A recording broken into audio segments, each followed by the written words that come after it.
Hi, here's Elia, and today I wanted to make a video about why do you doubt yourself so much and how to make it go away. I also felt like such an imposter when I was figuring myself out, and it sucked, you know, and I don't want you to feel the same way, so I thought I might share my experience. So when I started questioning my gender, I had a very fixed idea of what a trans man was. He was depressed. He came out when he was 13, 14 years old. He like always knew since he was 6 years old almost. He never doubted himself. He was 100% sure.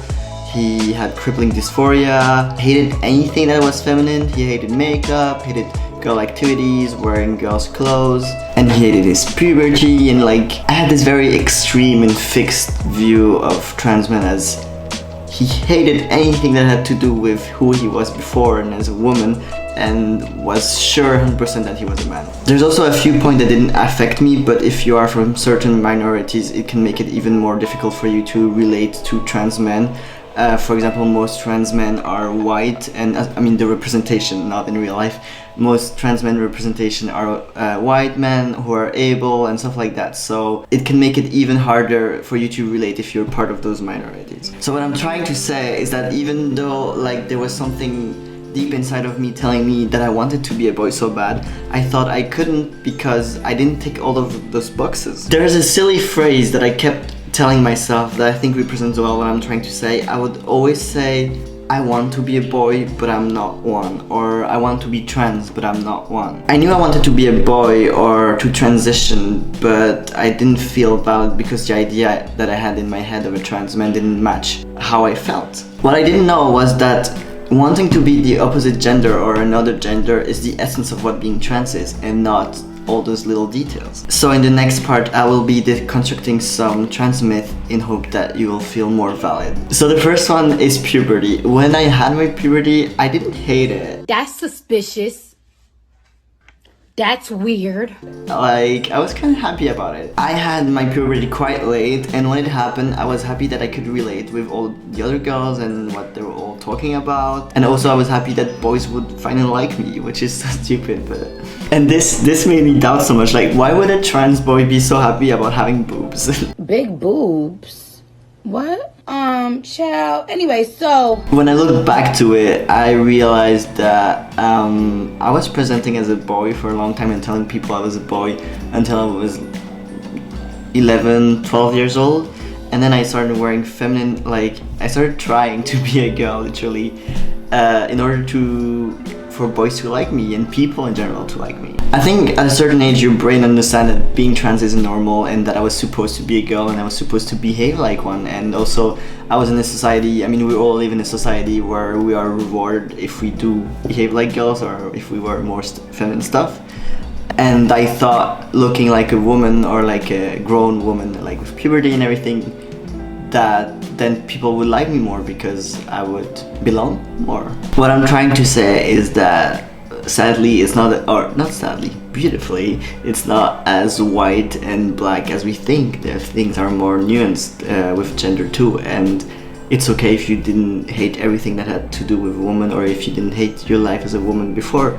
You can still be trans, you can still think that you would be more you as a guy. And this brings me to the next topic, which is I thought all trans people were depressed before transitioning. I thought you had to hate everything about your past life or your current life and your body to be able to transition. I thought you had to hate everything about being a woman, like being feminine, wearing girls' clothes and wearing makeup, which I didn't. But later I realized that actually you can have a very happy life and still think this is not me. I loved all my girly outfit, I loved the big part of womanhood, and I loved my past name even, and all the memories that are attached to it, yet I was still feeling like it wasn't me. And so even though I was very happy, I still wanted to transition. And you are not transitioning from depressed to happy, you're transitioning to someone you're not, to a gender that feels more right. Happiness is just a consequence of your transition, not the goal. Another thing that made me doubt a lot that I wasn't trans is how much doubt I was having. There is this idea I had of knowing you're trans. I would doubt, and me doubting would make me doubt even more, because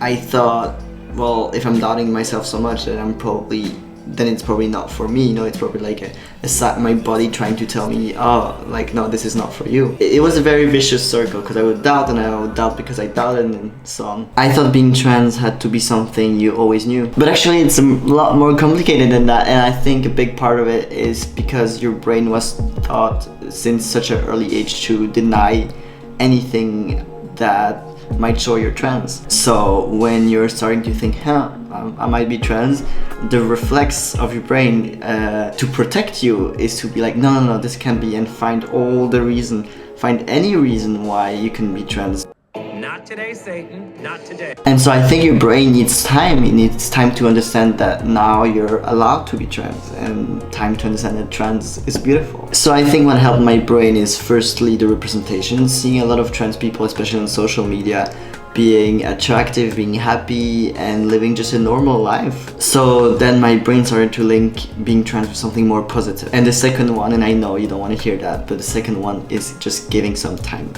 Giving some time to your brain or to your soul to adapt to it. I think another myth about being trans is that you have to show signs when you were a kid. We all had such different lives, and because of that, we all showed our transness in very different ways and times. Growing up, a lot of us didn't even have the words to describe how we felt, and some people even didn't have a safe place to explore who they really were. So because of this lack of safe space, you end up pushing it down and denying it more and more, and after years of denying being trans, you even stop expressing it, and that might be one of the reasons a lot of people didn't show any signs. And that's okay, there's no right way to be trans. Whether it's something you knew when you were 5 or realized when you were 80, it's all valid. It's never too late, your experience is yours, and it's enough, and it's valid, period. The next myth is that all trans people have to have dysphoria. And I do have dysphoria, but for a long time I didn't realize I did. And because I thought I didn't have any dysphoria, I thought I couldn't be trans. Dysphoria is a very abstract feeling, and it's really hard to realize you have it when you had it your whole life, and you can't really compare with people who don't have it. Plus, again, the whole denying thing that makes it even harder. So I would advise to focus really more on gender euphoria. It's like, if you want to move out of your country,